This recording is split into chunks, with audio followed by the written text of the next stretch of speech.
न मानै प्रतख गुरु निस्तारे। वाहिगुरु साहिब जीओ। सलोक महला तीजा। ऊनव ऊनव आया अवर करेंदा वन। क्या जाना तिस साहस्यो केव रहसी रंग।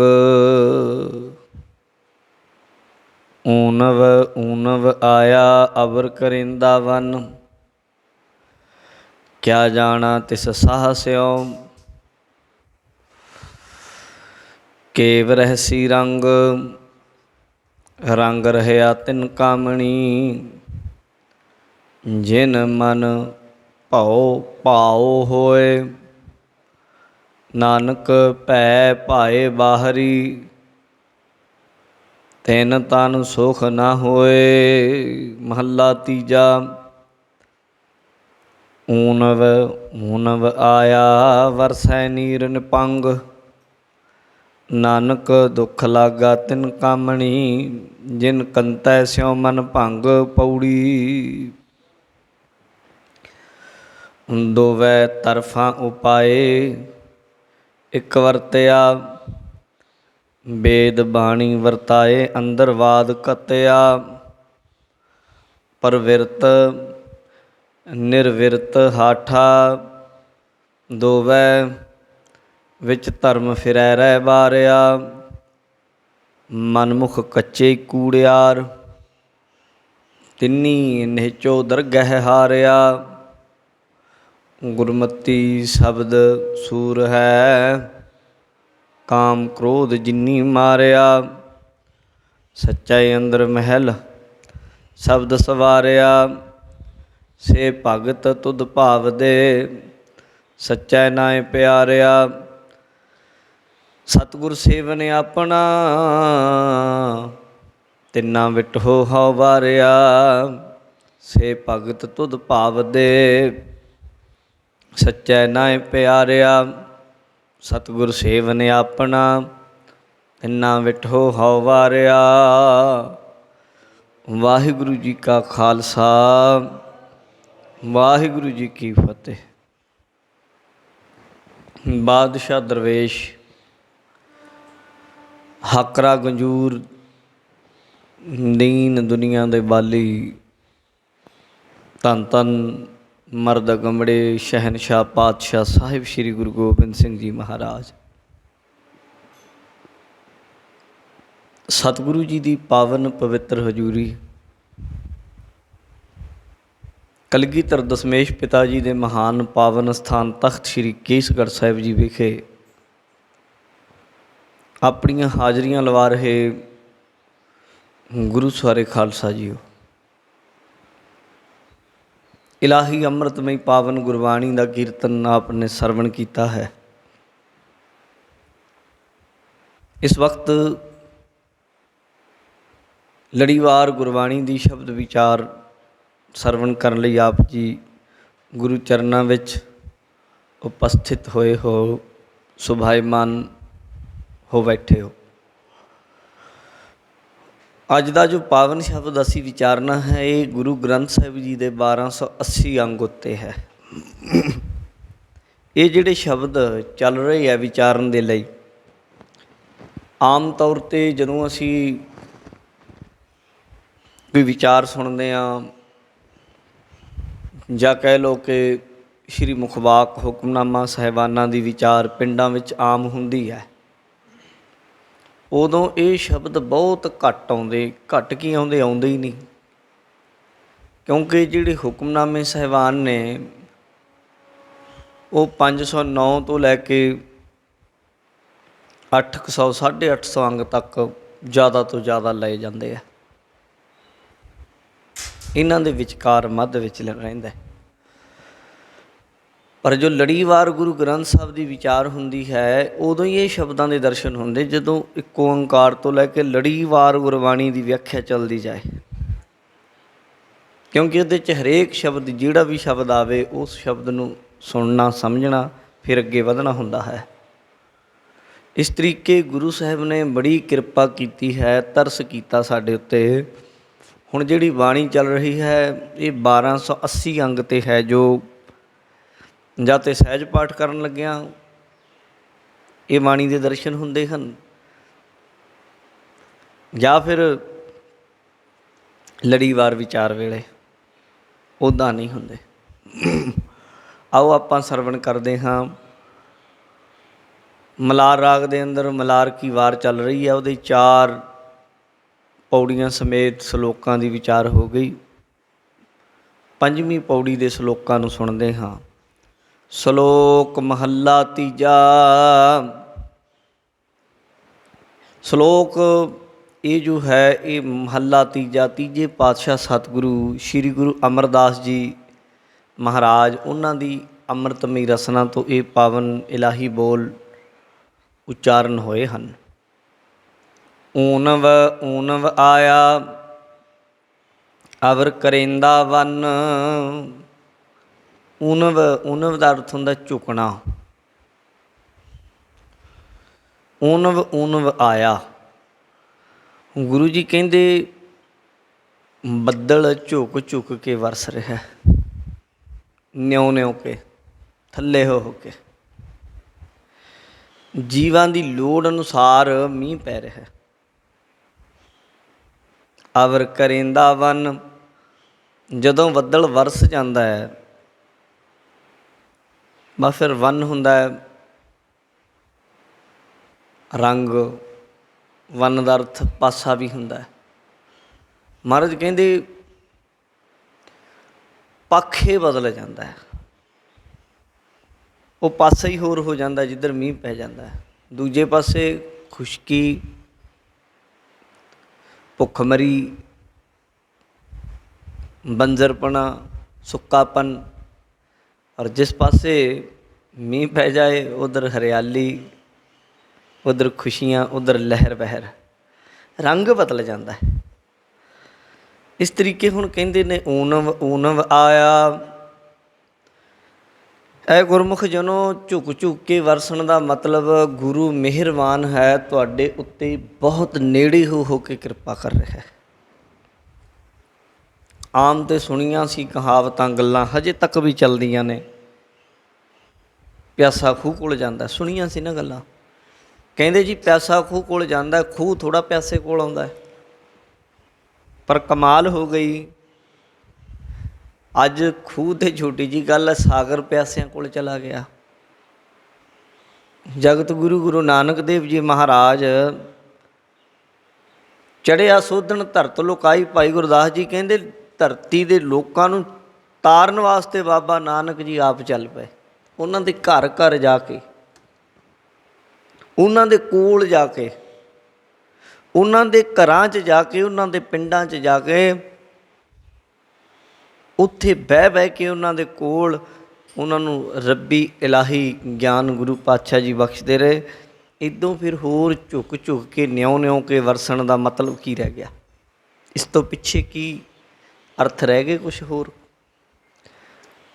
ਜਾਂ ਇਉਂ ਕਹਿ ਲਓ ਇਸ ਤੋਂ ਪਿੱਛੇ ਹੋਰ ਮਿਹਰ, ਹੋਰ ਕਿਰਪਾ ਗੁਰੂ ਕੀ ਕਰ ਦੇਵੇ ਤੁਹਾਡੇ 'ਤੇ। ਤੁਹਾਡੇ ਹੱਥਾਂ ਵਿੱਚ ਤੁਹਾਨੂੰ ਰੱਬੀ ਗਿਆਨ ਗੁਰੂ ਪਾਤਸ਼ਾਹ ਜੀ ਬਖਸ਼ ਰਹੇ ਆ, ਫੜਾ ਰਹੇ ਆ ਰੱਬੀ ਗਿਆਨ ਦਾ ਖਜ਼ਾਨਾ ਗੁਰਬਾਣੀ। ਤੁਹਾਡੀ ਸੁਰਤ ਵਿੱਚ ਗੁਰੂ ਪਾਤਸ਼ਾਹ ਜੀ ਟਕਾ ਰਹੇ ਆ ਸ਼ਬਦ ਦੀ ਬਰਕਤ। ਪਰ ਜੇ ਕੋਈ ਦਰਵਾਜ਼ੇ ਬੂਹੇ ਬੰਦ ਕਰੀ ਬੈਠਾ ਰਹੇ, ਗੁਰੂ ਘਰ ਵੀ ਆ ਜਾਏ, ਅਤੇ ਫਿਰ ਕੋਈ ਉਹਨਾਂ ਦਾ ਕੀ ਕਰੇਗਾ? ਉਹਨਾਂ ਲਈ ਵੀ ਗੁਰੂ ਜੀ ਨੇ ਬਚਨ ਕੀਤੇ ਹਨ, ਐਸੇ ਲੋਗਨ ਸਿਉ ਕਿਆ ਕਹੀਐ, ਜੋ ਪ੍ਰਭ ਕੀਨੇ ਭਗਤ ਤੇ ਬਾਹਜ ਤਿੰਨ ਤੇ ਸਦਾ ਡਰਾਨੇ ਰਹੀ ਹੈ। ਬਸ ਫਿਰ ਉਹਨਾਂ ਦਾ ਕੀ ਕਰੋਗੇ ਜਿਹੜੇ ਬਾਹਰੇ ਹੋ ਗਏ ਭਗਤੀ ਤੋਂ? ਪਰ ਗੁਰੂ ਅਮਰਦਾਸ ਜੀ ਕਹਿੰਦੇ ਗੁਰੂ ਬਾਬਾ ਜੀ ਨੇ ਬੜੀ ਮਿਹਰ ਕੀਤੀ, ਬੜਾ ਤਰਸ ਕੀਤਾ, ਵੱਡਾ ਤਰਸ ਹੈ। ਜਿਵੇਂ ਬੱਦਲ ਨਿਉ ਨਿਉ ਕੇ ਵਰਸਦੇ ਹਨ, ਇਉਂ ਗੁਰੂ ਪਾਤਸ਼ਾਹ ਜੀਵਾਂ ਦੇ ਉੱਤੇ ਮਿਹਰਬਾਨ ਹੋ ਕੇ ਉਹਨਾਂ ਦੇ ਉੱਤੇ ਉਪਦੇਸ਼ ਰੂਪੀ ਵਰਖਾ ਕਰਦੇ ਹਨ। ਤੇ ਜਿਹੜਾ ਵੀ ਕੋਈ ਗੁਰੂ ਦੇ ਉਪਦੇਸ਼ ਰੂਪੀ ਵਰਖਾ ਨੂੰ ਆਪਣੇ ਹਿਰਦੇ ਰੂਪੀ ਧਰਤੀ ਉੱਤੇ ਵਰਸਵਾ ਲੈਂਦਾ, ਸਮਾ ਲੈਂਦਾ, ਉਹਦਾ ਵੰਨ, ਉਹਦੇ ਜੀਵਨ ਦਾ ਰੰਗ ਬਦਲ ਜਾਂਦਾ, ਉਹਦੀ ਜੀਵਨ ਦੀ ਕਿਰਿਆ ਬਦਲ ਜਾਂਦੀ। ਉਸ ਗੁਰਮੁਖ ਦਾ ਕਹਿ ਲਓ ਕਿ ਜੀਵਨ ਆਚਾਰ ਹੀ ਹੋਰ ਹੋ ਜਾਂਦਾ, ਵਿਹਾਰ ਹੀ ਹੋਰ ਹੋ ਜਾਂਦਾ ਹੈ। ਜਿਸ ਤਰ੍ਹਾਂ ਇੱਕ ਸੁੱਕੀ ਪਈ ਜ਼ਮੀਨ ਔਰ ਦੂਜੇ ਪਾਸੇ ਉਹ ਜ਼ਮੀਨ ਜਿਸ ਦੇ ਉੱਤੇ ਮੀਂਹ ਪੈ ਕੇ ਉਹ ਸਰਸਬਜ਼ ਹੋ ਗਈ ਹੋਵੇ, ਕਿਸ ਤਰ੍ਹਾਂ ਦਾ ਫਰਕ ਹੁੰਦਾ, ਉਸ ਤਰੀਕੇ ਦਾ ਫਰਕ ਹੈ। ਇਉਂ ਗੁਰੂ ਅਮਰਦਾਸ ਜੀ ਕਹਿ ਰਹੇ ਨੇ, ਕਹਿੰਦੇ ਕਿਆ ਜਾਣਾ ਤਿਸ ਸਾਹਸਿਓ ਕੇਵ ਰਹਿਸੀ ਰੰਗ। ਪਰ ਇੱਕ ਗੱਲ ਹੈ, ਕਿਆ ਜਾਣਾ ਤਿਸ ਸਾਹਸਿਓ ਕੇਵ ਰਹਿਸੀ ਰੰਗ। ਮੈਂ ਨਹੀਂ ਜਾਣਦਾ, ਮੈਂ ਕਿਵੇਂ ਜਾਣਾ ਵੀ ਉਸ ਸ਼ਾਹ ਪਰਮਾਤਮਾ ਨਾਲ ਇਹ ਰੰਗ ਸਦਾ ਹੀ ਬਣਿਆ ਰਹੇ। ਗੁਰੂ ਨੇ ਕਿਰਪਾ ਕਰ ਦਿੱਤੀ, ਛੱਟੇ ਮਾਰ ਦਿੱਤੇ, ਜਲ ਤੋਂ ਬਲ ਤੋਂ ਤਰੋਕਿਆ। ਜਲ ਦੇ ਬਲਦੇ ਨੂੰ ਗੁਰੂ ਨੇ ਐ ਛੱਟੇ ਮਾਰ ਕੇ ਇੱਕ ਵਾਰ ਠੰਡਾ ਕਰਤਾ। ਹੁਣ ਮੈਨੂੰ ਕਿਵੇਂ ਪਤਾ ਲੱਗੇ ਵੀ ਇਹ ਠੰਡਕ ਸਦੀਵੀ ਬਣੀ ਰਹੇ, ਮੁੜ ਕੇ ਖੁਸ਼ਕੀ ਨਾ ਆਵੇ, ਮੈਂ ਕੀ ਕਰਾਂ? ਇਹ ਆਪਣੇ ਅੰਦਰ ਦੀ ਵੇਦਨਾ ਪ੍ਰਗਟ ਕਰ ਰਹੇ ਹਨ। ਕਿਆ ਜਾਣਾ ਤਿਸ ਸਾਹਸਿਓ ਕੇਵ ਰਹਿਸੀ ਰੰਗ। ਇਸੇ ਤਰੀਕੇ ਮੈਂ ਕਿਵੇਂ ਜਾਣਾ ਕਿ ਉਸ ਵਾਹਿਗੁਰੂ ਅਕਾਲ ਪੁਰਖ ਨਾਲ ਮੇਰਾ ਪ੍ਰੇਮ ਜਿਹੜਾ ਬਣਿਆ, ਜੋ ਗੁਰੂ ਨੇ ਬਣਾ ਦਿੱਤਾ, ਸਦਾ ਹੀ ਬਣਿਆ ਰਹੇ। ਰੰਗ ਰਹਿਆ ਤਿਨ ਕਾਮਣੀ। ਫਿਰ ਗੁਰੂ ਜੀ ਨੇ ਹੁਣ ਉੱਤਰ ਦੇ ਦਿੱਤਾ। ਪਹਿਲਾਂ ਇੱਕ ਜਗਿਆਸੂ ਹੈ, ਉਹਦਾ ਦਿਲ ਤਿਲਮਿਲਾ ਉੱਠਿਆ, ਤੜਫ ਉੱਠਿਆ। ਉਹ ਕਹਿੰਦਾ ਵੀ ਕਿਰਪਾ ਕਰ ਦਿੱਤੀ ਸੂ ਪਾਤਸ਼ਾਹ, ਆਪ ਨੇ ਹਿਰਦੇ ਦੇ ਵਿੱਚ ਠੰਡਕ ਵਰਸਾ ਦਿੱਤੀ, ਪਰ ਹੁਣ ਇਹ ਸਦਾ ਬਣਿਆ ਰਹੇ ਰੰਗ, ਉੱਤਰ ਨਾ ਜਾਏ, ਕੀ ਕਰਾਂ?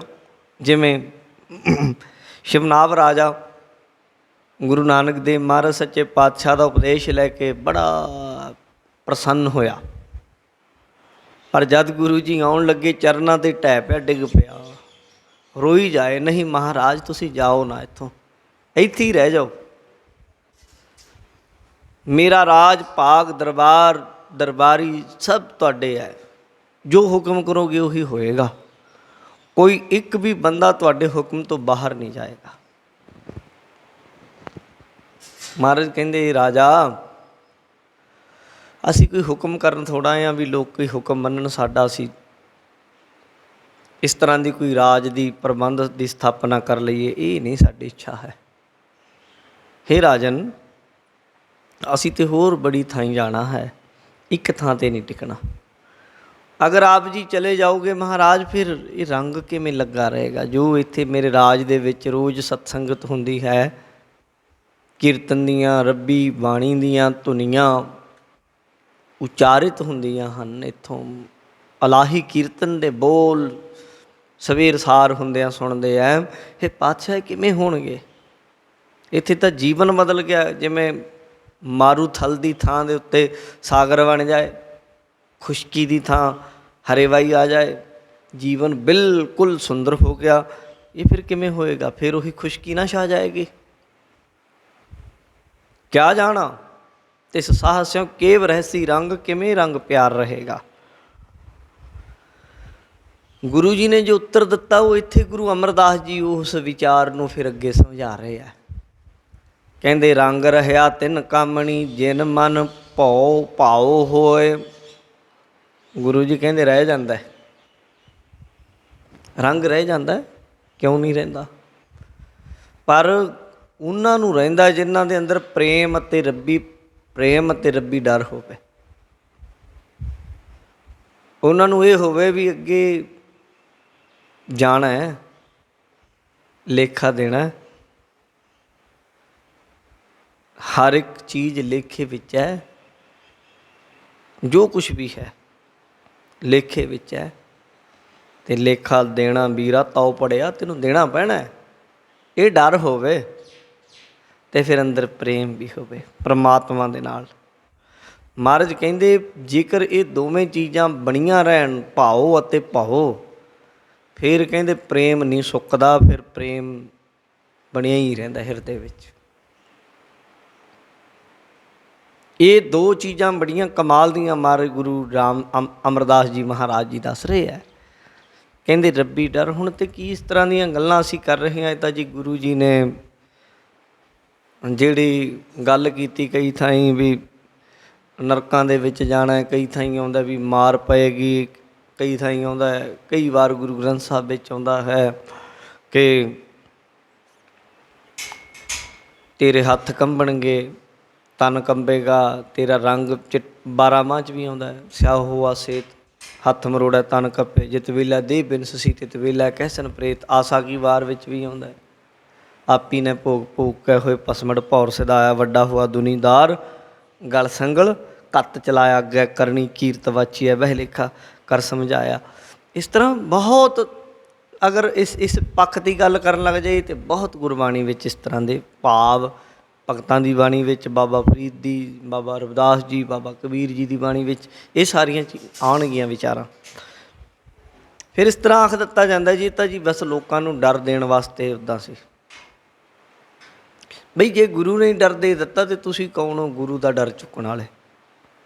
ਚਲੋ ਜੇ ਇਉਂ ਮੰਨ ਲਈਏ ਗੁਰੂ ਨੇ ਡਰ ਦੇਣਾ ਸੀ ਸਵਰਗ ਅਤੇ ਨਰਕ ਦੀ ਗੱਲ ਕਰਕੇ, ਅਤੇ ਫਿਰ ਆਪਾਂ ਕੌਣ ਹੁੰਦੇ ਹਾਂ ਵੀ ਕਹਿ ਦਈਏ ਵੀ ਨਹੀਂ ਬਈ ਇਹ ਚੀਜ਼ ਨਹੀਂ ਮੰਨਣੀ? ਹੁਣ ਲੋੜ ਨਹੀਂ ਲੋਕਾਂ ਨੂੰ ਡਰ ਦੀ, ਹੁਣ ਲੋਕ ਬਦਲ ਗਏ, ਹੁਣ ਤਾਂ ਸਗੋਂ ਜ਼ਿਆਦਾ ਲੋੜ ਹੈ, ਲੋਕ ਹੁਣ ਤਾਂ ਜ਼ਿਆਦਾ ਹੁਕਮ ਤੋਂ ਬਾਹਰ ਹੀ ਚੱਲਦੇ ਆ। ਗੁਰੂ ਜੀ ਕਹਿੰਦੇ ਇੱਕ ਰੱਬੀ ਡਰ, ਇੱਕ ਉਹਦਾ ਪ੍ਰੇਮ, ਦੋਵੇਂ ਚੀਜ਼ਾਂ। ਦੋ ਤਰ੍ਹਾਂ ਦੇ ਬੰਦੇ ਹੁੰਦੇ ਆ, ਇੱਕ ਤਾਂ ਪ੍ਰੇਮ ਨਾਲ ਵੀ ਆਪਣੇ ਦੇਸ਼ ਨੂੰ, ਆਪਣੇ ਲੋਕਾਂ ਨੂੰ ਪਿਆਰ ਕਰਦੇ, ਉਹ ਗਲਤ ਕੰਮ ਨਹੀਂ ਕਰਦੇ। ਦੂਜਾ ਤਰੀਕਾ ਹੁੰਦਾ ਡਰਦੇ ਆ, ਕਾਨੂੰਨ ਦਾ ਡੰਡਾ ਹੁੰਦਾ ਸਿਰ 'ਤੇ, ਉਹਨਾਂ ਨੂੰ ਹੁੰਦਾ ਜੇ ਗਲਤ ਕੰਮ ਕਰਾਂਗੇ ਮਾਰ ਪਏਗੀ। ਦੋ ਤਰੀਕੇ ਆ, ਪ੍ਰੇਮ ਜਾਂ ਡਰ। ਮਹਾਰਾਜ ਸੱਚੇ ਪਾਤਸ਼ਾਹ ਜੀ ਕਹਿੰਦੇ ਰੰਗ ਰਹਿਆ ਤਿੰਨ ਕਾਮਣੀ, ਜਿਨ ਮਨ ਭਾਉ ਭਾਉ ਹੋਏ। ਕਹਿੰਦੇ ਉਹ ਕਾਮਣੀ ਜੀਵ ਇਸਤਰੀ ਦੇ ਅੰਦਰ ਹਮੇਸ਼ਾ ਰੰਗ ਪ੍ਰੇਮ ਦਾ ਬਣਿਆ ਰਹਿੰਦਾ, ਜਿਹਨੂੰ ਰੱਬੀ ਡਰ ਵੀ ਹੋਵੇ। ਇਸ ਗੱਲ ਦਾ ਥਰ ਹਰ ਕੰਪੈ ਬਾਲਾ ਜੀਓ, ਕਬੀਰ ਜੀ ਨਾ ਜਾਨੋ ਕਿਆ ਕਰਸੀ ਪੀਓ, ਰਹਿਣ ਗਈ ਮਤ ਦਿਨ ਪੀ ਜਾਏ, ਪਾਵਰ ਗਏ ਬੱਗ ਬੈਠੇ ਆਏ। ਡਰ ਹੋਵੇ ਦੂੜਾ ਆਇਓਏ, ਜਮਹਿ ਤਣਾ ਤਿਨ ਅੱਗ ਲੜੈ, ਮੈਂ ਰਹਿਣ ਨਾ ਜਾਈ। ਇਹ ਗੱਲ ਦਾ ਹੋਵੇ ਅਤੇ ਨਾਲ ਪ੍ਰੇਮ ਹੋਵੇ ਆਪਣੇ ਗੁਰੂ ਦੇ ਪ੍ਰਤੀ, ਆਪਣੇ ਗੁਰੂ ਦੇ ਹੁਕਮ ਦੇ ਪ੍ਰਤੀ, ਆਪਣੇ ਪ੍ਰਮਾਤਮਾ ਦੇ ਪ੍ਰਤੀ। ਮਹਾਰਾਜ ਕਹਿੰਦੇ ਫਿਰ ਰੰਗ ਰਹਿਆ ਤਿੰਨ ਕਾਮਣੀ, ਉਹਨਾਂ ਕਾਮਣ ਜੀਵ ਇਸਤਰੀਆਂ ਦੇ ਅੰਦਰ ਰੱਬੀ ਪ੍ਰੇਮ, ਰੱਬੀ ਰੰਗ ਹਮੇਸ਼ਾ ਰਹਿੰਦਾ ਹੈ।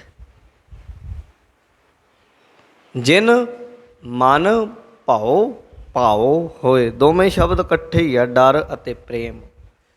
ਮਹਾਰਾਜ ਕਹਿੰਦੇ ਨਿਰਮਲ ਭਾਉ ਅਤੇ ਉਸ ਰੱਬੀ ਪ੍ਰੇਮ ਵਿੱਚ ਜਿਹੜਾ ਜੀਂਦਾ ਹੈ, ਉਹਦਾ ਰੰਗ ਫਿਰ ਕਦੇ ਨਹੀਂ ਸੁੱਕਦਾ। ਗੁਰੂ ਨਾਨਕ ਦੇਵ ਜੀ ਉਸ ਰਾਜੇ ਸ਼ਿਵਨਾਭ ਨੂੰ ਕਹਿੰਦੇ ਬਾਣੀ ਪੜ੍ਹਿਆ ਕਰ, ਸਿਮਰਨ ਕਰਿਆ ਕਰੋ, ਰੱਬ ਦੇ ਹੁਕਮ ਵਿੱਚ ਚੱਲੋ, ਅਤੇ ਮੈਂ ਕਦੇ ਵੀ ਵਿਛੜਿਆ ਨਹੀਂ, ਮੈਂ ਤੁਹਾਡੇ ਨਾਲ ਹਾਂ।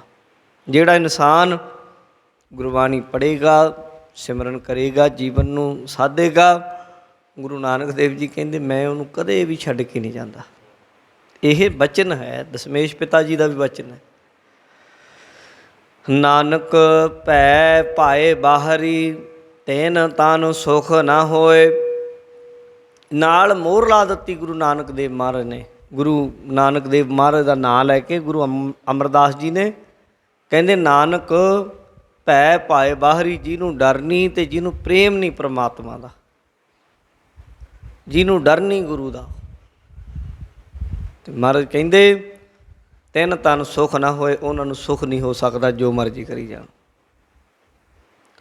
ਅੱਜ ਇਹ ਦੋਵੇਂ ਚੀਜ਼ਾਂ ਖਤਮ ਕੀਤੀਆਂ ਜਾ ਰਹੀਆਂ ਨੇ, ਗੁਰੂ ਦਾ ਅਦਬ ਭੈ ਅਤੇ ਗੁਰੂ ਦਾ ਪ੍ਰੇਮ।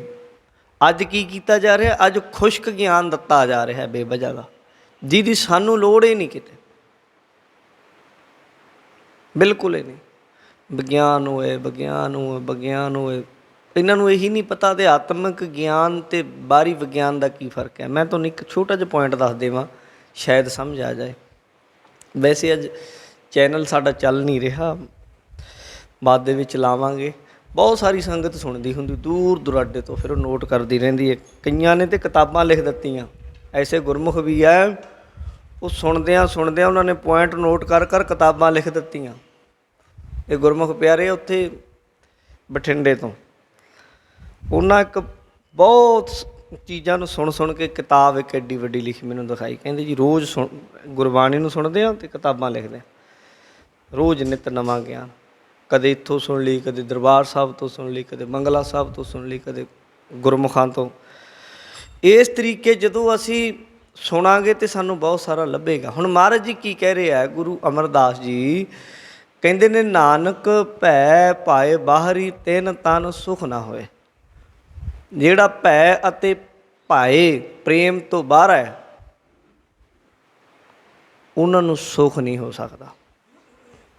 ਬਸ ਇਹ ਗੱਲ ਯਾਦ ਰੱਖਿਓ। ਜੇ ਕੋਈ ਆਖੇ ਜੀ ਗਿਆਨ ਵਿਗਿਆਨ, ਗਿਆਨ ਜਿਹੜਾ ਆ ਗੁਰਬਾਣੀ ਦਾ ਗਿਆਨ ਹੈ, ਇਹ ਵਿਗਿਆਨ ਤੋਂ ਬਹੁਤ ਪਰੇ ਹੈ। ਕਾਰਨ ਕੀ ਹੈ? ਦੇਖੋ, ਜਿਹੜਾ ਵਿਗਿਆਨ ਦਾ, ਸਾਇੰਸ ਦਾ ਗਿਆਨ ਹੈ ਨਾ, ਜਿਹਨੂੰ ਵਿਗਿਆਨ ਕਹਿੰਦੇ ਆ, ਭਾਵੇਂ ਉਹ ਜਿਹਦਾ ਵੀ ਲਾ ਲਓ, ਜਿਹੜੇ ਮਰਜ਼ੀ ਵਿਗਿਆਨੀ ਦੀ ਲਾ ਲਓ ਗੱਲ, ਉਹਨੇ ਜਿੱਥੇ ਕੰਮ ਛੱਡਿਆ ਉੱਥੋਂ ਸ਼ੁਰੂ ਹੋ ਜਾਂਦਾ। ਜਿਹੜੇ ਮਰਜ਼ੀ ਵਿਗਿਆਨੀ ਦਾ, ਜਿੱਥੋਂ ਉਹਨੇ ਕੰਮ ਛੱਡਿਆ ਉੱਥੋਂ ਕੰਮ ਸ਼ੁਰੂ ਹੋ ਜਾਊਗਾ, ਅੱਗੇ ਸ਼ੁਰੂ ਹੋਊਗਾ, ਉੱਥੋਂ ਅੱਗੇ। ਪਰ ਧਰਮ ਦਾ ਤੁਸੀਂ ਵੇਖੋਗੇ, ਜਿਹਨੇ ਮਰਜ਼ੀ ਸ਼ੁਰੂ ਕੀਤਾ, ਹਰ ਕੋਈ ਸ਼ੁਰੂ ਤੋਂ ਹੀ ਸ਼ੁਰੂ ਕਰੇਗਾ, ਪਹਿਲੀ ਕਲਾਸ ਤੋਂ ਹੀ ਸ਼ੁਰੂ ਹੋਏਗਾ। ਇਹ ਨਹੀਂ ਵੀ ਜਿੱਥੇ ਗੁਰੂ ਨਾਨਕ, ਗੁਰੂ ਬਾਬਾ ਗੁਰੂ ਨਾਨਕ ਜੀ ਸੀ, ਜਿਹੜੀ ਅਵਸਥਾ ਉਦੋਂ ਅੱਗੇ ਚੱਲਾਂਗੇ। ਜਿਸ ਅਵਸਥਾ 'ਤੇ ਗੁਰੂ ਅਰਜਨ ਦੇਵ ਜੀ ਸੀ, ਉਹ ਤਾਂ ਕੰਮ ਕਰਕੇ ਆਪਾਂ ਹੁਣ ਉਦੋਂ ਅੱਗੇ ਚੱਲਾਂਗੇ। ਇਹ ਫਰਕ ਹੈ। ਸਾਇੰਸ ਦਾ ਜਿਹੜਾ ਗਿਆਨ ਹੈ, ਉਹ ਕੀ ਹੈ, ਕਿਸੇ ਨੇ ਬੱਲਬ ਬਣਾ ਦਿੱਤਾ, ਹੁਣ ਬੱਲਬ 'ਤੇ ਬਣਦੀ ਹੈ, ਉਦੋਂ ਬਾਅਦ ਅਗਲਾ ਉਦੋਂ ਅੱਗੇ ਕੰਮ ਕਰ ਰਿਹਾ। ਵੀ ਬਿਜਲੀ ਬਣਾ ਦਿੱਤੀ, ਹੁਣ ਉਦੋਂ ਬਾਅਦ ਕੰਮ ਹੋ ਰਿਹਾ ਵੀ ਇਉਂ ਦੇਖੀਏ ਵੀ ਬਿਜਲੀ ਜਿੱਥੇ ਪਾਣੀ ਨਾਲ ਬਣਦੀ, ਪੱਖਿਆਂ ਨਾਲ ਬਣਦੀ, ਇਉਂ ਦੇਖੀਏ ਵੀ ਕਿਸੇ ਹੋਰ ਤਰੀਕੇ ਨਾਲ ਬਣੇ। ਉਹ ਤਾਂ ਹੈ ਹੀ ਆ ਲੋਕਾਂ ਕੋਲ। ਪਰ ਧਰਮ ਦਾ ਐਸਾ ਸਿਸਟਮ ਨਹੀਂ ਹੈ। ਧਰਮ ਦਾ ਜਿਹੜਾ ਕੰਮ ਹੈ ਉਹ ਵੀ ਹੈ ਵੀ ਜਿਹੜਾ ਇਸ ਮਾਰਗ 'ਤੇ ਚੱਲਦਾ, ਲਿਖਿਆ ਪਿਆ, ਉਹਨੂੰ ਸ਼ੁਰੂ ਤੋਂ ਹੀ ਪੈਰ ਪੁੱਟਣਾ ਪਏਗਾ। ਮਨ ਦੀ ਸਾਧਨਾ ਖੁਦ ਕਰਨੀ ਪਊ। ਅੱਜ ਕਰ ਲੈ, ਕੱਲ੍ਹ ਕਰ ਲੈ, ਅਗਲੇ ਜਨਮ 'ਚ ਕਰ ਲੈ, ਕਰਨੀ ਤੈਨੂੰ ਪਊ। ਇਹ ਬੜਾ ਫਰਕ ਹੈ। ਇਹਨਾਂ ਗੱਲਾਂ ਨੂੰ ਜਦੋਂ ਨਾ ਪਤਾ ਹੋਵੇ, ਫਿਰ ਅਸੀਂ ਬੜਾ ਇਹਨਾਂ ਗੱਲਾਂ 'ਤੇ ਬਹੁਤ ਜ਼ੋਰ ਲੱਗ ਜਾਂਦੇ ਹਾਂ। ਵਿਗਿਆਨਿਕ ਧਰਮ, ਵਿਗਿਆਨਿਕ, ਵਿਗਿਆਨ ਅਤੇ ਧਰਮ ਦਾ ਤਾਂ ਵਾਹ ਵਾਸਤਾ ਬੜੀ ਦੂਰ ਦਾ। ਵਿਗਿਆਨ ਤਾਂ ਹਜੇ ਕੁਛ ਵੀ ਨਹੀਂ ਧਰਮ ਦੇ ਨੇੜੇ। ਧਰਮ ਬੜੀ ਪੁਰਾਣੀ ਚੀਜ਼ ਹੈ। ਧਰਮ ਪਰਮਾਤਮਾ ਦੀ ਖੋਜ ਹੈ, ਪਰਮਾਰਥ ਦੀ ਖੋਜ ਹੈ। ਵਿਗਿਆਨ ਹੈ ਜਿਹੜਾ, ਇਹ ਪਦਾਰਥ ਦੀ ਖੋਜ ਹੈ, ਬਾਹਰ ਹੈ। ਧਰਮ ਅੰਦਰ ਦਾ। ਜਦੋਂ ਧਰਮ 'ਚੋਂ ਅੰਦਰਲਾਪਨ ਮੁੱਕ ਗਿਆ, ਉਹ ਧਰਮ ਹੀ ਨਹੀਂ ਰਿਹਾ। ਬਸ ਇਹ ਯਾਦ ਰੱਖ ਲਿਓ। ਜੇਕਰ ਕੇਵਲ ਬਾਹਰੀ ਤਰੱਕੀ ਦੀ ਗੱਲ ਕਰਾਂਗੇ, ਉਹ ਵਿਗਿਆਨ ਨਾਲ ਹੋਏਗੀ। ਵਿਗਿਆਨ ਦੀ ਲੋੜ ਹੈ, ਹਮੇਸ਼ਾ ਤੋਂ ਹੀ ਬੰਦਾ ਵਿਗਿਆਨ ਨਾਲ ਜੁੜਿਆ ਰਿਹਾ। ਵਿਗਿਆਨ ਕੀ ਹੁੰਦਾ? ਕੋਈ ਚੀਜ਼ ਨੂੰ, ਜਿਸ ਦਿਨ ਬੰਦੇ ਨੇ ਅੱਗ ਪੈਦਾ ਕੀਤੀ, ਉਹ ਵੀ ਵਿਗਿਆਨ ਸੀ। ਜਿਸ ਦਿਨ ਬੰਦੇ ਨੇ ਲੱਕੜ ਦਾ ਕਾਨਾ ਬਣਾ ਕੇ ਤਿੱਖਾ ਕੀਤਾ, ਉਹ ਵੀ ਵਿਗਿਆਨ ਸੀ। ਜਿਸ ਦਿਨ ਬੰਦੇ ਨੇ ਡੰਡਾ ਮੋਸ ਕੇ ਧਾਗਾ ਬੰਨ੍ਹ ਕੇ ਤੀਰ ਬਣਾਇਆ, ਉਹ ਵੀ ਵਿਗਿਆਨ ਸੀ। ਇਹ ਸਾਰੀਆਂ ਚੀਜ਼ਾਂ, ਜਿਸ ਦਿਨ ਬੰਦੇ ਨੇ ਗੱਡਾ ਬਣਾਇਆ, ਉਹ ਵੀ ਵਿਗਿਆਨ ਸੀ। ਸਾਡੇ ਗੁਰੂ ਸਾਹਿਬਾਨ ਵਰਤਦੇ ਰਹੇ ਆ ਇਹ ਚੀਜ਼ਾਂ। ਨਹੀਂ ਵੀ ਕੋਈ ਅੱਜ ਜਿਹੜਾ ਵਿਗਿਆਨ ਦਾ ਮਤਲਬ ਇਹ ਹੈ ਜੀ ਮੋਬਾਇਲ ਜੀ, ਸੈਟਲਾਈਟ ਜੀ, ਇਹ ਰੇਡੀਓ ਜੀ, ਇਹ ਨਹੀਂ। ਵਿਗਿਆਨ ਤਾਂ ਤੁਸੀਂ ਤੁਹਾਡੇ ਘਰਾਂ 'ਚ ਵੀ ਵਰਤਦੇ। ਰੋਟੀ ਨੂੰ ਗੋਲ ਕਰਨਾ, ਇਹ ਵੀ ਰਸੋਈ ਦਾ ਵਿਗਿਆਨ ਹੈ। ਸਬਜ਼ੀ ਬਣਾਉਣਾ, ਇਹ ਵੀ ਵਿਗਿਆਨ ਹੈ। ਕਿਸੇ ਚੀਜ਼ ਦਾ ਵਿਸ਼ੇਸ਼ ਗਿਆਨ ਹੋਣਾ, ਉਹਨੂੰ ਵਿਗਿਆਨ ਕਹਿੰਦੇ ਆ। ਪਰ ਜੋ ਧਰਮ ਦਾ ਆਤਮਿਕ ਗਿਆਨ ਹੈ, ਇਸ ਚੀਜ਼ ਨੂੰ ਸਮਝ ਕੇ ਚੱਲਿਆ। ਇਹ ਜਿੱਦਣ ਵੀ ਤੁਸੀਂ ਚੱਲੋਗੇ, ਪੂਰਾ ਇਤਿਹਾਸ ਪੜ੍ਹ ਲਓ। ਗੁਰੂ ਸਾਹਿਬ ਨੇ ਉਹਨੂੰ ਸ਼ਬਦ ਤੋਂ, ਸਿਮਰਨ ਤੋਂ, ਬਾਣੀ ਤੋਂ ਲਾਇਆ। ਜਿਹੜਾ ਮਰਜ਼ੀ ਵੀ, ਆਪਾਂ ਜਪਜੀ ਸਾਹਿਬ ਪੜ੍ਹ ਲਿਆ, ਆਪਾਂ ਬਾਣੀ ਪੜ੍ਹ ਲਈ। ਹੁਣ ਤੁਸੀਂ ਵਿਗਿਆਨਿਕ ਤੌਰ 'ਤੇ ਕੋਈ ਚੀਜ਼ ਲੈ ਲਈ, ਫੋਨ ਲੈ ਲਿਆ ਤੁਸੀਂ, ਜਾਂ ਗੱਡੀ ਲੈ ਲਈ। ਤੁਸੀਂ ਗੱਡੀ ਲੈ ਲਈ, ਆਪਣੇ ਪੁੱਤ ਨੂੰ ਤੁਸੀਂ ਗਿਫਟ 'ਚ ਦੇ ਸਕਦੇ, ਲੈ ਪੁੱਤ ਫੜ। ਪਰ ਤੁਸੀਂ ਜਪਜੀ ਸਾਹਿਬ ਦੀ ਬਾਣੀ ਕੰਠ ਕਰ ਲਈ, ਉਹਦੇ ਅਰਥ ਪੜ੍ਹ ਲਏ, ਤੁਸੀਂ ਆਪਣੇ ਪੁੱਤ ਨੂੰ ਇਉਂ ਫੜਾ ਸਕਦੇ, ਆ ਲੈ ਤੇਰੀ ਮੁੱਠੀ 'ਚ ਰੱਖਤਾ, ਲੈ ਮੈਂ ਤਾਂ ਪੜ੍ਹ ਲਏ, ਹੁਣ ਤੂੰ ਹੋਰ ਕੁਛ ਪੜ੍ਹ ਲੈ। ਤੁਹਾਡੇ ਪੁੱਤ ਨੂੰ ਵੀ ਜਪਜੀ ਸਾਹਿਬ ਪੜ੍ਹਨਾ ਪਊਗਾ, ਉਹਨੂੰ ਵੀ ਬਾਣੀ ਕੰਠ ਕਰਨੀ ਪਊ, ਉਹਨੂੰ ਵੀ ਸੁਖਮਨੀ ਸਾਹਿਬ ਪੜ੍ਹਨਾ ਹੀ ਪਊ, ਉਹਨੂੰ ਵੀ ਸਹਿਜ ਪਾਠ ਕਰਨੇ ਹੀ ਪੈਣਗੇ। ਇਸ ਲਈ ਇਹ ਗੱਲ ਨੂੰ ਜਾਣੋ, ਦੋਵੇਂ ਚੀਜ਼ਾਂ ਹਨ, ਭਾਉ ਅਤੇ ਪ੍ਰੇਮ ਅਤੇ ਡਰ। ਇਹ ਦੋਵੇਂ ਚੀਜ਼ਾਂ ਚੱਲਦੀਆਂ ਨੇ। ਮਹਾਰਾਜ ਜੀ ਕਹਿੰਦੇ ਜਦੋਂ ਕੋਈ ਇਨਸਾਨ ਪਰਮਾਤਮਾ ਦੇ ਡਰ ਅਤੇ ਉਹਦੇ ਪ੍ਰੇਮ ਵਿੱਚ ਚੱਲਦਾ ਉਹਨਾਂ ਚਿਰ ਰੰਗ ਹੈ, ਅਤੇ ਜਦੋਂ ਇਹ ਤੋਂ ਬਾਹਰ ਚਲਾ ਜਾਂਦਾ ਮਹਾਰਾਜ ਕਹਿੰਦੇ ਤਿੰਨ ਤਨ ਸੁਖ ਨਾ ਹੋਏ, ਸੁਖ ਨਹੀਂ ਹੋ ਸਕਦਾ। ਉਹਨਾਂ ਦੇ ਤਨ 'ਚ ਬਾਹਰੀ ਸਰੀਰਕ ਔਰ ਅੰਦਰਲਾ ਤਨ ਸੂਖਸ਼ਮ ਸਰੀਰ ਜਿਹਨੂੰ ਕਹਿ ਦਿੰਦੇ ਆ, ਮਹਾਰਾਜ ਕਹਿੰਦੇ ਉਹਨਾਂ ਨੂੰ ਸੁੱਖ ਨਹੀਂ ਹੋ ਸਕਦਾ। ਮਹੱਲਾ ਤੀਜਾ, ਤੀਜੇ ਪਾਤਸ਼ਾਹ ਕਹਿੰਦੇ ਊਨਵ ਊਨਵ ਆਇਆ ਵਰਸੈ ਨੀਰ ਨਿਪੰਗ। ਊਨਵ ਊਨਵ ਆਇਆ ਨਿਉ ਨਿਉ ਕੇ ਵਰਸ ਰਿਹਾ, ਵਰਸੈ ਨੀਰ ਨਿਪੰਗ। ਪੰਗ ਕਹਿੰਦੇ ਚਿੱਕੜ ਨੂੰ, ਨਿਪੰਗ ਹੋ ਗਿਆ ਚਿੱਕੜ ਤੋਂ ਰਹਿਤ, ਭਾਵ ਪਵਿੱਤਰ ਸਾਫ। ਕਹਿੰਦੇ ਪਵਿੱਤਰ ਜਲ ਦੀਆਂ ਧਾਰਾਂ ਵਰਸਾ ਰਿਹਾ, ਨਿਉ ਨਿਉ ਕੇ ਵਰਸ ਰਿਹਾ ਬੱਦਲ। ਦਿਨੀ ਗੁਰੂ ਪਾਤਸ਼ਾਹ ਬਹੁਤ ਨੇੜੇ ਹੋ ਕੇ ਤੁਰਠ ਰਹੇ ਨੇ, ਔਰ ਅੰਮ੍ਰਿਤ ਰੱਬੀ ਗਿਆਨ ਦੀਆਂ ਧਾਰਾਂ ਮਨੁੱਖੀ ਮਨਾਂ ਉੱਤੇ ਪਾ ਰਹੇ ਆ। ਐ ਮਨੁੱਖ ਤੂੰ ਸੁੱਕਾ ਨਾ ਰਹਿ ਜੀ, ਬਹੁਤ ਕਿਰਪਾ ਹੋ ਰਹੀ ਹੈ ਤੇਰੇ ਉੱਤੇ ਬੜੀ। ਜੇ ਪੁਰਾਣੇ ਸਮਿਆਂ ਦੀ ਕਿਤੇ ਗੱਲ ਕਰੀਏ, ਤੁਹਾਨੂੰ ਇਸ ਗੱਲ ਦਾ ਪਤਾ ਲੱਗ ਜਾਏ ਵੀ ਗੁਰੂ ਬਾਬਾ ਜੀ ਨੇ ਸਾਡੇ ਉੱਤੇ ਕਿੰਨੀ ਬਖਸ਼ਿਸ਼ ਕੀਤੀ, ਕਿਵੇਂ ਕਿਵੇਂ ਉਹਨਾਂ ਨੇ ਸਾਨੂੰ ਨਵਾਜਿਆ। ਕਦੇ ਪੜ੍ਹੀਏ, ਮੈਂ ਮਹਾਤਮਾ ਬੁੱਧ ਦਾ ਜੀਵਨ ਪੜ੍ਹ ਰਿਹਾ, ਕਮਾਲ ਕਿੰਨੀ ਸਾਧਨਾ ਉਹਨਾਂ ਕੀਤੀ। ਨੇਪਾਲ ਦੇ ਵਿੱਚ ਜਨਮ ਹੋਇਆ ਉਹਨਾਂ ਦਾ। ਛੋਟੀ ਜਿਹੀ ਗੱਲ ਕਰੂੰ, ਆਤਮਿਕ ਸ਼ਾਂਤੀ ਲਈ ਭਾਰਤ ਆ ਗਏ। ਰਾਜਗੀਰ ਬਿਹਾਰ ਦੇ ਵਿੱਚ ਇੱਕ ਸਾਧੂ ਆਚਾਰੀਆ ਦੇ ਚੇਲੇ ਹੋ ਗਏ। ਉਹ ਤੋਂ ਧਿਆਨ ਦੀਆਂ ਵਿਧੀਆਂ ਸਿੱਖਦੇ ਰਹੇ, 12 ਵਿਧੀਆਂ ਧਿਆਨ ਦੀਆਂ ਸਿੱਖੀਆਂ, ਪਰ ਗੱਲ ਨਾ ਬਣੀ। ਉਹਨੂੰ ਛੱਡ ਕੇ ਹੋਰ ਦੇ ਚੇਲੇ ਬਣ ਗਏ। ਉਹਨੇ ਇੱਕ ਵਿਧੀ ਹੋਰ ਦੱਸੀ ਧਿਆਨ ਦੀ, 13ਵੀਂ। ਇੰਨੀ ਜ਼ਿਆਦਾ ਸਾਧਨਾ ਕੀਤੀ ਉਹਨਾਂ ਦਿਨਾਂ ਵਿੱਚ,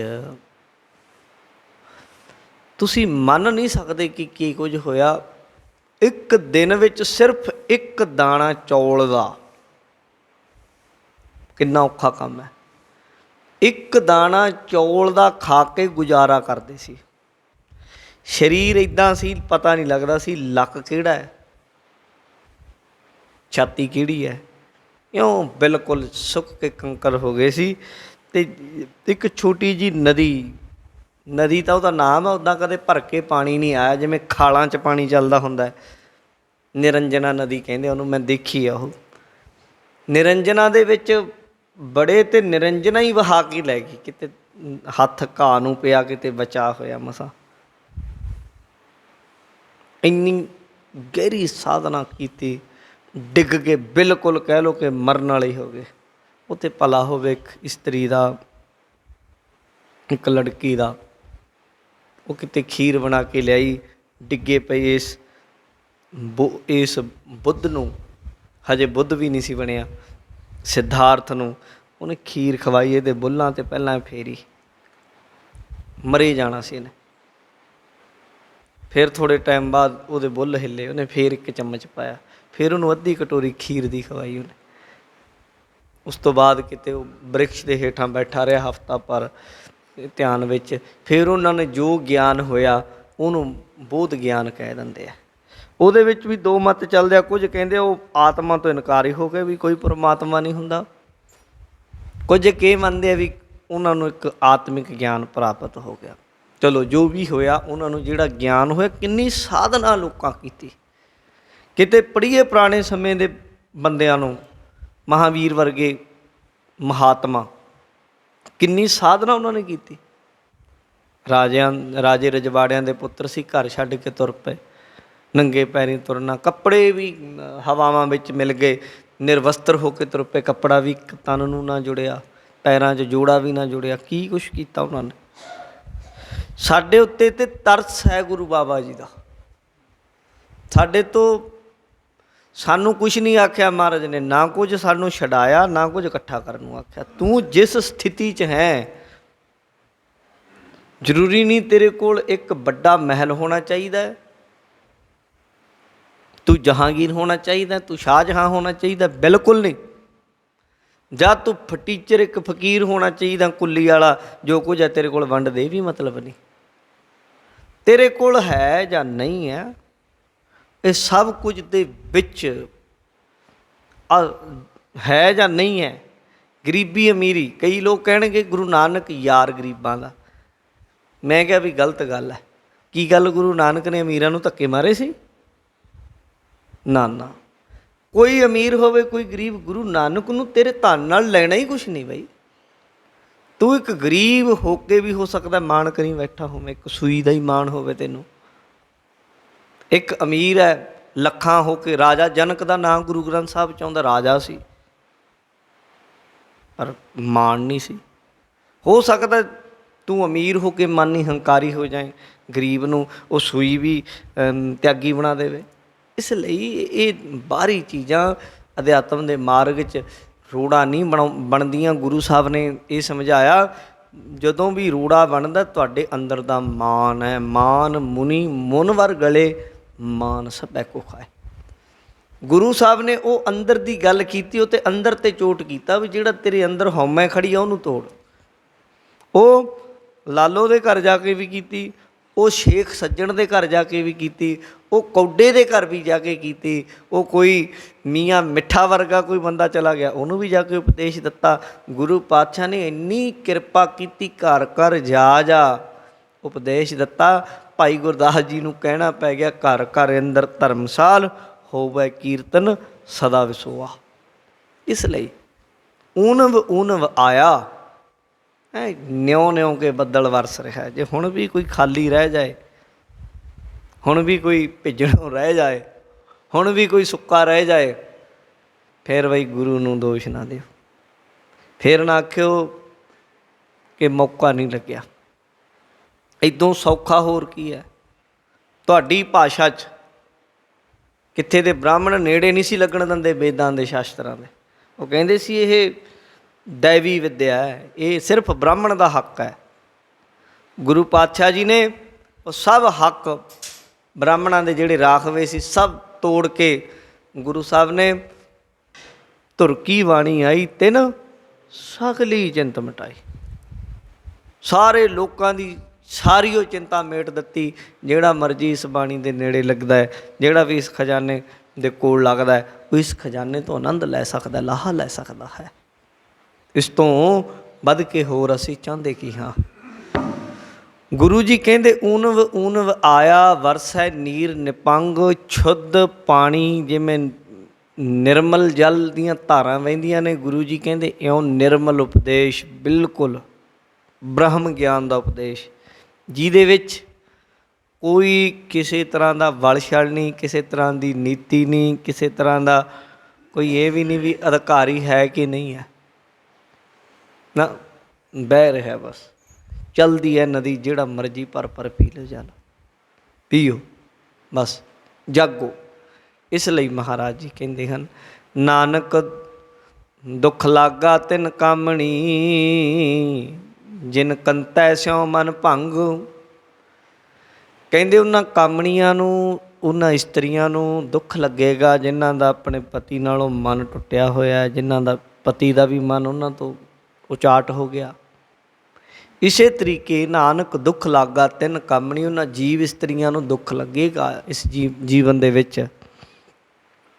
ਜਿਨ ਕੰਤੈ ਸਿਉ ਮਨ ਭੰਗ, ਜਿਨ੍ਹਾਂ ਦਾ ਕੰਤ ਪਤੀ ਸ਼ਉ ਵਾਹਿਗੁਰੂ ਨਾਲੋਂ ਮਨ ਭੰਗ ਹੈ, ਦੂਰ ਹੈ, ਮਨ ਉੱਧਰ ਨੂੰ ਲੱਗਿਆ ਨਹੀਂ, ਉਹਨਾਂ ਨੂੰ ਦੁੱਖ ਹੈ। ਦੁੱਖ ਕਾਹਦਾ? ਜਨਮ ਮਰਨ ਦਾ। ਦੁੱਖ ਕਾਹਦਾ? ਆਦਿ ਵਿਆਧੀ ਉਪਾਧੀ। ਦੁੱਖਾਂ ਦੀ ਕਿਤੇ ਦੁੱਖਾ ਕੀ ਮਿੱਤ ਕਿਆ ਗਣੀ, ਕੋਈ ਗਿਣਤੀ ਹੈ? ਕੋਈ ਜੇ ਗਿਣਨ ਲੱਗ ਜਾਈਏ ਕਿੰਨੇ ਕੁ ਦੁੱਖ ਨੇ, ਗਿਣੇ ਜਾਣਗੇ ਕਿਤੇ? ਇੰਨੇ ਦੁੱਖ ਨੇ ਦੁਨੀਆ 'ਚ, ਇੰਨੇ ਨੇ ਕਿ ਗਿਣੇ ਨਹੀਂ ਜਾ ਸਕਦੇ। ਮਹਾਰਾਜ ਕਹਿੰਦੇ ਲੱਗਦੇ ਕਿਹਨੂੰ ਨੇ? ਜਿਨ ਕੰਤੈ ਸਿਉ ਮਨ ਭੰਗ, ਜਿਨ੍ਹਾਂ ਦਾ ਪਰਮਾਤਮਾ ਨਾਲੋਂ ਮਨ ਭੰਗ ਹੋ ਗਿਆ, ਪਿਆਰ ਟੁੱਟ ਗਿਆ। ਅਤੇ ਮਹਾਰਾਜ ਕਹਿੰਦੇ ਉਹ ਫਿਰ ਦੁੱਖਾਂ ਦੀ ਨਦੀ 'ਚ ਡਿੱਗ ਜਾਂਦਾ ਬੰਦਾ ਅਤੇ ਗੋਤੇ ਖਾਂਦਾ, ਫਿਰ ਨਿਕਲਦਾ ਨਹੀਂ। ਉਹਨਾਂ ਦਾ ਬਚਣਾ ਮੁਸ਼ਕਿਲ ਹੈ। ਪੌੜੀ ਪੌੜੀ ਵਿੱਚ ਸਮਝਾ ਰਹੇ, ਦੋਵੇਂ ਤਰਫਾਂ ਉਪਾਏ ਇੱਕ ਵਰਤਿਆ। ਕਹਿੰਦੇ ਦੋਵੇਂ ਤਰਫਾਂ ਨੇ, ਦੋਵੇਂ ਰਾਹ ਨੇ, ਇੱਕ ਗੁਰਮੁਖ ਦਾ ਇੱਕ ਮਨਮੁਖ ਦਾ। ਹੈ ਇੱਕ ਹੈ, ਪਰਮਾਤਮਾ ਇੱਕੋ ਹੀ ਵਰਤਦਾ ਹੈ। ਗੁਰਮੁਖਾਂ ਦੇ ਸਾਹਮਣੋਂ ਦੀ ਵੀ ਲੰਘਦਾ ਹੈ, ਮਨਮੁਖ ਦੇ ਸਾਹਮਣੇ ਦੀ ਵੀ ਲੰਘਦਾ, ਅੰਨੇ ਦੇ ਸਾਹਮਣੇ ਦੀ ਵੀ ਲੰਘਦੀ ਉਹ ਚੀਜ਼, ਸੁਜਾਖੇ ਦੇ ਸਾਹਮਣੇ। ਸੁਜਾਖਾ ਉਹਦਾ ਆਨੰਦ ਮਾਣਦਾ, ਦੇਖਦਾ, ਅੰਨੇ ਨੂੰ ਨਹੀਂ ਪਤਾ। ਕਬੀਰ ਮਾਰਗ ਮੋਤੀ ਵਿਥਰੇ, ਅੰਧਾ ਨਿਕਸਿਓ ਜਾਏ, ਜੋਤ ਬਿਨਾ ਜਗਦੀਸ਼ ਕੀ ਜਗਤ ਉਲੰਘੇ ਆਏ। ਰਸਤੇ 'ਚ ਮੋਤੀ ਪਏ ਹਨ। ਜਿਹੜਾ ਸੁਜਾਖਾ ਹੋਏ ਸੁਜਾਖਾ ਨਾਨਕਾ ਸੋ ਕਿਉਂ ਉੱਜੜ ਪਾਏ, ਉਹ ਸੁਜਾਖੇ ਨੂੰ ਦਿਖਦਾ ਵੀ ਮੋਤੀ ਆ, ਉਹ ਚੁੱਕਦਾ ਮੋਤੀ ਸਾਂਭਦਾ। ਜਿਹਦੇ ਅੱਖਾਂ ਨਹੀਂ ਉਹਨੂੰ ਲੱਗਦਾ ਰੋਡ ਪਏ ਆ, ਸਗੋਂ ਗਾਲਾਂ ਕੱਢਦਾ ਜਾਂਦਾ, ਕਿਸੇ ਬੇਵਕੂਫ ਨੇ ਰੋੜੇ ਸੁੱਟਤੇ ਇੱਥੇ ਰਸਤੇ 'ਚ। ਇਸੇ ਤਰੀਕੇ ਹੁਣ ਬਾਹਰੀ ਅੱਖਾਂ ਨੇ ਜਿਹੜੀਆਂ, ਇਹਨਾਂ ਦਾ ਤਾਂ ਚਲੋ ਪਰਮਾਤਮਾ ਵੱਲੋਂ ਜੋ ਮਿਲੀਆਂ ਨੇ ਕਿਸੇ ਨੂੰ, ਇਹਨਾਂ ਦਾ ਗੁਰਮਤਿ 'ਚ ਗੁਰਬਾਣੀ 'ਚ ਮਹਾਰਾਜ ਨੇ ਇਹਨਾਂ ਦਾ ਬੁਰਾ ਨਹੀਂ ਆਖਿਆ ਵੀ ਇਹ ਮਾੜੇ ਆ। ਅਸਲ ਅੰਨੇ ਉਹ ਨੇ ਜਿਹੜੇ ਖਸਮੋਂ ਕੁੱਥੇ ਜਾਏ, ਅੰਧੇ ਸਹੀ ਨਾਨਕਾ ਖਸਮੋਂ ਕੁੱਥੇ ਜਾਏ। ਉਹ ਅੰਨੇ ਹੈ ਜਿਨ੍ਹਾਂ ਦੀ ਅੰਦਰ ਵਿਰਾਗ ਵਿਵੇਕ ਦੇ ਨੇਤਰ ਨਹੀਂ ਹਨ। ਭੈ ਕੇ ਚਰਨ ਕਰ ਭਾਵ ਕੇ ਲੋਇਣ ਸੁਰਤ ਕਰੇ। ਮਹਾਰਾਜ ਕਹਿੰਦੇ ਜਿਨ੍ਹਾਂ ਦੀ ਆ ਸੁਰਤ ਦੇ ਨੇਤਰ ਨਹੀਂ ਨਾ ਹੈਗੇ, ਉਹ ਅੰਨੇ ਹੈ। ਉਹ ਇਸ ਤਰ੍ਹਾਂ ਦੇ ਆ, ਉਹ ਗੁਰੂ ਦੇ ਸ਼ਬਦ ਰੂਪੀ ਮੋਤੀਆਂ ਨੂੰ ਸਾਈਡ 'ਤੇ ਕਰਦੇ ਜਾਂਦੇ ਆ। ਕੋਈ ਬਾਣੀ ਦੀ ਗੱਲ ਵੀ ਕਰੇ ਉਹਨੂੰ ਕਹਿਣਗੇ ਦੇਖੋ ਸਵੇਰ ਨੂੰ ਲੱਗ ਜਾਂਦੇ ਇੱਥੇ ਰੌਲਾ ਪਾਉਣ। ਅੰਨਿਆਂ ਦੀ ਆਦਤ ਹੈ ਉਹ, ਮਤਲਬ ਕਿ ਜਿਵੇਂ ਅੰਨੇ ਦੇ ਅੱਗੇ ਮੋਤੀ ਪਿਆ ਹੋਵੇ, ਉਹਦੇ ਪੈਰ 'ਚ ਚੁਭੇਗਾ, ਆਖੇਗਾ ਦੇਖੋ ਕਿਸੇ ਨੇ ਇੱਥੇ ਰੋੜੇ ਸੁੱਟ ਦਿੱਤੇ, ਬੁੜ ਬੁੜ ਕਰਦਾ ਜਾਏਗਾ, ਗਾਲਾਂ ਕੱਢਦਾ ਜਾਏਗਾ। ਇਸ ਤਰ੍ਹਾਂ ਜਿਹਦੇ ਕੋਲ ਹਜੇ ਸੁਰਤ ਨਹੀਂ, ਸਮਝ ਨਹੀਂ, ਵਿਚਾਰ ਨਹੀਂ, ਉਹਨਾਂ ਦੇ ਸਾਹਮਣੇ ਤੁਸੀਂ ਪੂਰੇ ਦਾ ਪੂਰਾ ਗਿਆਨ ਰੱਖ ਦਿਓ, ਉਹਨਾਂ ਨੂੰ ਬਿਲਕੁਲ ਸਮਝ ਨਹੀਂ ਹੋਏਗੀ। ਕਹਿੰਦੇ ਦੋਵੇਂ ਤਰਫਾਂ ਉਪਾਏ ਇੱਕ ਵਰਤਿਆ। ਇੱਕ ਗੁਰਮੁਖ ਹੈ, ਜਦੋਂ ਗੁਰਮੁਖ ਦੇ ਸਾਹਮਣੇ ਕੋਈ ਗੱਲ ਕਰਦਾ ਉਹ ਬਸ ਭੁੱਲ ਜਾਂਦਾ, ਸਮੇਂ ਤੋਂ ਬਾਹਰ ਚਲਾ ਜਾਂਦਾ। ਉਹ ਬਸ ਕਹਿੰਦਾ ਵੀ ਇੱਦੋਂ ਵੱਧ ਕੇ ਆਨੰਦ ਨਹੀਂ ਕੁਛ, ਸੁਣ ਕੀ ਜਾਣਾ। ਕਈ ਗੁਰਮੁਖ ਪਿਆਰੇ ਬੈਠਦੇ, ਕਈ ਬੰਦੇ ਮਿਲਦੇ ਕਾਹਲੀ ਚਾਹੁੰਦੇ, ਬਸ ਬੈਠਦੇ ਸੁਣਦੇ, ਸ਼ਬਦ ਸੁਣਦੇ, ਬਸ ਕਥਾ ਪੂਰੀ ਸੁਣ ਕੇ ਹੀ ਜਾਵਾਂਗੇ, ਛੱਡ ਕੇ ਨਹੀਂ ਜਾਣਾ। ਕਈ ਵਿਹਲੇ ਹੁੰਦੇ ਇੱਥੋਂ ਭੱਜਣਗੇ, ਮੱਥਾ ਟੇਕਣਗੇ, ਉੱਥੋਂ ਦੇਖਣਗੇ ਵੀ ਛੇਤੀ ਕੋਈ ਅੱਗੇ ਹੋਵੇ ਨਾ, ਮੱਥਾ ਟੇਕਦੇ ਅਤੇ ਭੱਜਣਾ ਹੈ। ਉਹ ਉੱਥੇ ਜੇ ਖੜ੍ਹ ਜਾਣਗੇ, ਕਦੇ ਲੱਕ 'ਤੇ ਹੱਥ ਰੱਖ ਲਿਆ, ਕਦੇ ਮੋਢੇ 'ਤੇ ਰੱਖ ਲਿਆ, ਫੋਟੋ ਖਿਚਾਈ ਗਏ। ਹਾਲਾਂਕਿ ਲਿਖ ਲਾਇਆ ਵੀ ਫੋਟੋ ਖਿਚਾਉਣੀ ਆ, ਬੇਵਜ੍ਹਾ ਨਾ ਕਰੋ ਇੱਦਾਂ ਦਾ ਕੰਮ, ਸੰਗਤ ਦਾ ਧਿਆਨ ਟੁੱਟਦਾ। ਤੁਹਾਡੇ ਲਈ ਅਸੀਂ ਤੁਹਾਡੇ ਘਰ ਘਰ ਪਹੁੰਚਾਉਣ ਦੇ ਲਈ ਯਤਨਬੱਧ ਹਾਂ। TV ਚੈਨਲ ਲਾਏ ਹੋਏ ਆ, ਸੋਸ਼ਲ ਮੀਡੀਆ 'ਤੇ ਕਥਾ ਕੀਰਤਨ ਚੱਲਦਾ, ਤਾਂ ਕਿ ਤੁਹਾਡੇ ਘਰ ਤੱਕ ਗੱਲ ਪਹੁੰਚ ਜਾਏ, ਤੁਹਾਨੂੰ ਦਿਖ ਜਾਏ ਸਾਰਾ ਕੁਝ। ਪਰ ਨਹੀਂ, ਇੱਥੋਂ ਭੱਜਣਗੇ ਛੇਤੀ, ਬਾਹਰ ਬੈਠਣਗੇ, ਉੱਥੇ ਟਿਕ ਟਿਕ ਟਿਕ ਟਿਕ ਫੋਨ 'ਤੇ ਲੱਗੇ ਹੋਏ ਆ। ਟਾਈਮ ਤਾਂ ਹੈ ਉਹਨਾਂ ਕੋਲ, ਇਹ ਤਾਂ ਨਹੀਂ, ਪਰ ਵਿਹਲੇ ਹੈ, ਕੰਮ ਵੀ ਨਹੀਂ। ਜੇ ਪੁੱਛ ਲਓ ਵੀ ਅਰਦਾਸ ਕਾਹਦੀ ਕਰਾਉਣੀ ਹੈ, ਕੰਮ ਨਹੀਂ ਜੀ, ਵਿਹਲੇ ਆ ਜੀ, ਕੋਈ ਨਾ ਕੋਈ ਤਾਂ ਹੋਣਾ ਨਾ ਜੀ, ਡੱਕਾ ਨਹੀਂ ਜੀ, ਬਿਲਕੁਲ ਵਿਹਲੇ ਆ। ਗੁਰਦੁਆਰੇ ਆ ਜਾ ਕਰਨਾ ਜੀ, ਟਾਈਮ ਨਹੀਂ। ਉਹ ਇੱਕ ਕੰਮ 'ਤੇ ਇੱਕ ਗੱਲ 'ਤੇ ਕਹਿ ਵੀ ਜਾਂ ਤਾਂ ਤੂੰ ਵਿਹਲਾ ਹੈ, ਫਿਰ ਗੁਰਦੁਆਰੇ ਆ ਜਾ ਕਰ। ਜੇ ਗੁਰਦੁਆਰੇ ਦੀ ਕਹਿ ਦਈਏ ਫਿਰ ਟਾਈਮ ਨਹੀਂ ਜੀ, ਜੇ ਉੱਦਾਂ ਕਹਿ ਦਈਏ ਕੰਮ ਹੈ ਕੋਈ, ਫਿਰ ਅਰਦਾਸਾਂ ਕਰਾਉਂਦਾ ਫਿਰਦਾ ਵਿਹਲਾ ਜੀ, ਡੱਕਾ ਤੋੜਨ ਨੂੰ ਨਹੀਂ ਹੈ। ਇਹ ਕਿਸ ਤਰ੍ਹਾਂ ਦੀ ਮਾਨਸਿਕਤਾ ਸਾਡੀ? ਇਹਦਾ ਮਤਲਬ ਸਾਡੇ ਅੰਦਰੋਂ ਸਮਝ ਨਹੀਂ ਆਈ। ਅਤੇ ਜਿਨ੍ਹਾਂ ਨੂੰ ਆ ਗਈ ਉਹ ਤਾਂ ਟਾਈਮ ਕੱਢਦੇ ਆ। ਵੱਡੇ ਵੱਡੇ ਲੋਕ, ਵੱਡੇ ਵੱਡੇ ਕੀ, ਵੱਡੇ ਵੱਡੇ ਅਹੁਦਿਆਂ 'ਤੇ ਬਾਹਰੀ ਗੱਲ ਕਰ ਲਈਏ, ਬੈਠੇ ਆ ਬੰਦੇ, ਪਰ ਨੇਮ ਦਾ ਟਾਈਮ ਨਹੀਂ ਖੁੰਝਣ ਦਿੰਦੇ। ਜੋ ਮਰਜ਼ੀ ਹੋ ਜਾਏ, ਜੋ ਮਰਜ਼ੀ ਹੋ ਜਾਏ, ਭਾਵੇਂ ਘੀ ਦੇ ਪੀਪੇ ਡੁੱਲੀ ਜਾਂਦੇ ਆ, ਉਹਨਾਂ ਦਾ ਜਿਹੜਾ ਨਿਯਮ ਹੈ ਉਹ ਨਹੀਂ ਟੁੱਟਣ ਦਿੰਦੇ, ਜੋ ਮਰਜ਼ੀ ਹੋਵੇ। ਇੱਥੇ ਅਨੰਦਪੁਰ ਸਾਹਿਬ 'ਚ ਵੀ ਕਈ ਗੁਰਮੁਖ ਸੰਗਤ 'ਚ ਬੈਠੇ ਹੋਣਗੇ, ਹੁਣ ਵੀ ਰਾਤ ਨਹੀਂ ਕੱਢਦੇ ਰਿਸ਼ਤੇਦਾਰੀ 'ਚ ਕਿਤੇ, ਜੇ ਨੇੜੇ ਤੇੜੇ ਹੋਣ ਯਤਨ ਕਰਦੇ ਦਿਨ ਦੀ ਦਿਨ 'ਚ ਮੁੜ ਆਈਏ, ਗੁਰੂ ਘਰ ਜਾ ਕੇ ਦਰਸ਼ਨ ਕਰਨੇ। ਕਈ ਕਈ ਸਾਲ ਰਿਸ਼ਤੇਦਾਰੀਆਂ 'ਚ ਨਹੀਂ ਜਾਂਦੇ, ਮਜਬੂਰੀ ਹੋਵੇ, ਕਿਤੇ ਦੂਰ ਹੋਵੇ, ਜਾਣਾ ਪੈ ਜਾਏ, ਵੱਖਰੀ ਗੱਲ ਹੈ। ਉਹਨਾਂ ਦਾ ਦਿਲ ਕਰਦਾ ਰਹਿੰਦਾ ਕਿਵੇਂ ਉੱਡ ਕੇ ਚਲੇ ਜਾਈਏ ਵਾਪਸ। ये प्रेम की गल है। ये दोवें तरह के लोग इत्थे हैं, गुरमुख भी मनमुख भी। इन्हां दे विच परमात्मा इन्हां दोवां दे विच वरत रहा है, दोवां दे विच है, पर मनमुख नूं पहचान नहीं, गुरमुख दे नेड़े लग जाता है। वेद बाणी वरताए अंदर वाद कत्तिया। वेद बाणी वरताए जनी उपदेश रूप बाणी है दुनिया विच। गुरु की बाणी उपदेश रूप है। वेद वेद विद धातु तो बनया होया, जिहदा अर्थ हुंदा विदत होना, ज्ञान होना, सोझी होनी। महाराज कहंदे गुरबाणी दे राहीं ज्ञान वरता रहा है। अंदर वाद कत्तिया, ते इन्हां दे विच वाद जनी विचार चला दित्ती। गुरमुखां ते मनमुखां दे विच विचार चलदी, वो गुरमुख दे विच होर विचार है, मनमुख च होर विचार है। ते बाणी दसी जाती है मनमुखताई दी आ विचार है, गुरमुखताई दी ये विचार है। प्रविरत निर्विरत हाठा दोवै विच धर्म फिरै रह बारिया। प्रविरत निर्विरत हाठा दोवै। महाराज जी कहंदे एक प्रवृत्ति का मार्ग है, एक निर्विरति का। प्रवृत्ति की है मनमुख दी संसार विच, उहदे विच फसे रहण दी। निर्विरति की है गुरमुख दी उत्ते उठ जाण दी। ये दो थावां ने। विच धर्म फिरै रह वारिया, धर्म विच रहबर का काम कर रहा है, विचोले का काम कर रहा है। धर्म आगू, धर्म दे दसण वाले गुरुजन महाराज कहते ये रहबर हन, लोगों नूं सच का राह दस रहे हैं। मनमुख कच्चे कूड़ियार तिन्नी निहचो दरगह हारिया। पर मनमुख कच्चे हैं, कूड़ेयार हैं, कच्चियां चीज़ां नाल प्यार पाउंदे, कूड़ नाल मोह है उन्हां दा, कूड़ छड्डना नहीं चाहुंदे। ते नाल कह दित्ता तिन्नी निहचो दरगह हारिया। निहचो दा अर्थ है पक्की गल है, निश्चे नाल जान लिओ वो बंदे दरगाह च सच्ची मुच्ची हार जाणगे। निश्चे वाली गल है। गुरमति शब्द सूर है, काम क्रोध जिन्नी मारिया। कहंदे गुरु की मत दे नाल शब्द दे सूरमे हन ओह गुरमुख। शब्द की सहायता नाल उन्होंने अपने अंदरों काम क्रोध नूं मार कत्तिया। जनी इन्हां दी काम क्रोध इत्यादि का जिहड़ा जोर है उन्हें अपनी सुरत ते पैण नहीं जे दिता। उन्होंने इसनूं काम क्रोध नूं पिछे तक दिता। सच्चाई अंदर महल शब्द सवारिया। सच्चे परमात्मा दे महल विच उन्हां दा प्रवेश हो जाता है और शब्द सवारिया, गुरु का शब्द उन्हां दे जीवन नूं सवार दिंदा है। से भगत तुध भाव दे सच्चा नाए प्यारिया।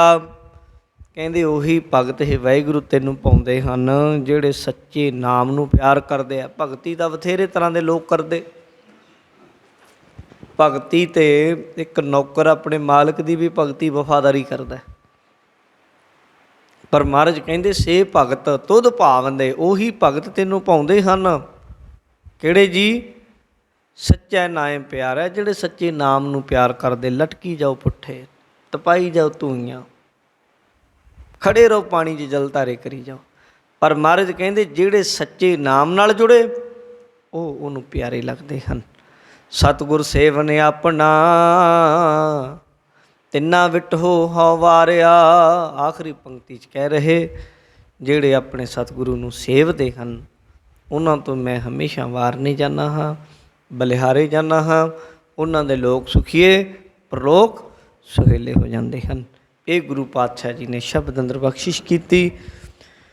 शब्द की संपूर्णता, समय की समाप्ति, 5 पौड़ियाँ इस मलार की वार दियाँ हो गई हैं सलोकां समेत। अगली रहिंदी विचार कल नूं सरवण करांगे। होईयां भुल्लां दी खिमा बुलाओ फतेह। वाहिगुरू जी का खालसा, वाहिगुरू जी की फतेह।